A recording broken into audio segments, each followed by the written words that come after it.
Oh, faham. Dia ada special sauce dia Ya, lah. betul. So dia bakar. Aku pan fried, minyak sikit. Tu setia. Oh tu dipanggil pan fry. Pan fried. Letak butter ke, lepas tu letak kisah Rasa letak apa. lain ke? Sebab Nak style compare orang dengan goreng. goreng dia tak ada, dia pakai minyak je kan. So kalau butter ni kan dia ada garam je. Dia ada yang Lemak salted je. dengan unsalted. So mostly orang pakai salted lah. So dia selalu lemak tu yang sedap pun kan. Oh, tu beza dia.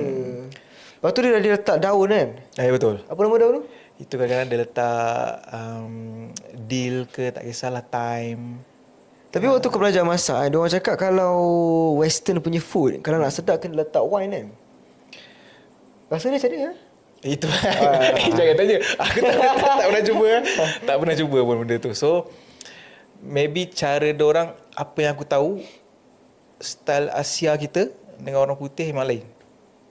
Tak kena langsung tekak.